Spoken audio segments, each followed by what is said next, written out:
Let's check your weather on the One's forecast for this Sunday morning. Thanks for waking up with us here.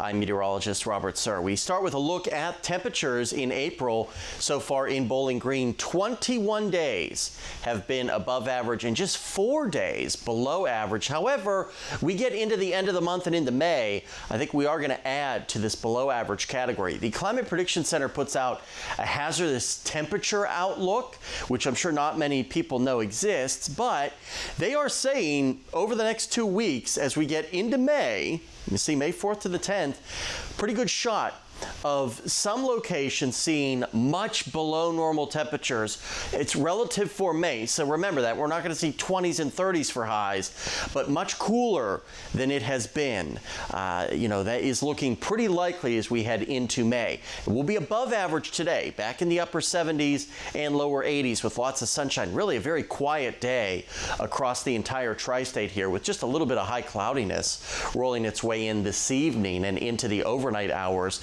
We'll stay on the mild side tonight as winds turn around out of the south. Then we're looking at a fairly breezy day on Monday.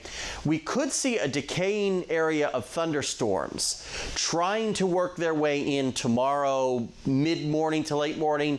The very southern end of this could clip communities along the Ohio River. This will be in a fast weakening stage, so we'll see. But a couple of showers cannot be rolled out, but it's really not until Monday night and into Tuesday when the bulk of the severe weather really gets into the entire region. Near 80 today with lots of sunshine, really not much to complain about for your area. Same thing with lows tonight, right around 60 degrees for many spots. Now, we take a look at our storm system, Central Plains by tomorrow morning.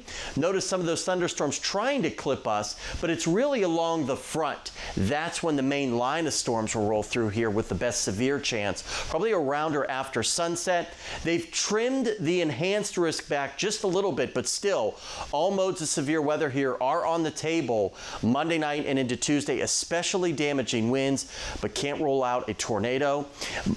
Will be mostly dry Tuesday with more storms trying to percolate Tuesday afternoon. But notice as we get deeper into the week, temperatures really cool down, about 10 degrees below average on Thursday, at lower to mid 60s by next weekend.